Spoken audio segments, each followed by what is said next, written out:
প্ৰতিবাদ চলি আছে বাৰু, কিন্তু তাৰ মাজতে ধৰক ৰাইজৰ সুবিধাৰ কথা আছে। একেবাৰে জৰুৰীকালীন সেৱা যিহেতুকে যিকোনো মুহূৰ্ততে প্ৰয়োজন হয়, সেইবাবে বৰ্তমান আমাৰ বিশেষকৈ নগাঁও ডিষ্ট্ৰিক্টত যিকোনো সময়তে ৰাইজে বিচাৰিলে 108 পাব।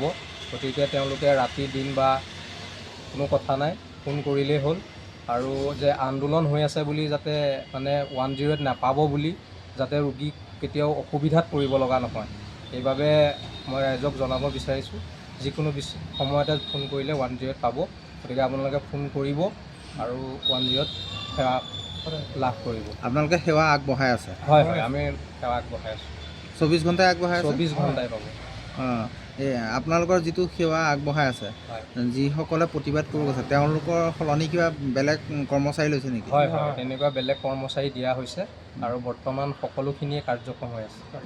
মানে ৰোগীয়ে যাতে বিপদত নপৰে? ৰোগী বিপদত যাতে নপৰে, কাৰণ ৰোগীখিনি আমাৰ ভগৱানৰ নিচিনা। গতিকে সেইবাবে আমি তেওঁলোকৰ সুবিধাৰ কাৰণে আমি দিনে ৰাতিয়ে কষ্ট কৰি আছোঁ। যিকোনো মুহূৰ্ততে পাব।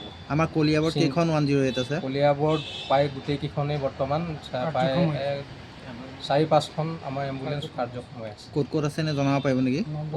নলতলি, কুঠৰি, জখলাবন্ধা, তাৰপিছত কলিয়াবৰ, মিছাটো এখন আছে? মিছা, হয়, গোটেইকেইখনেই কাৰ্যক্ষম হৈ আছে। হ'ব।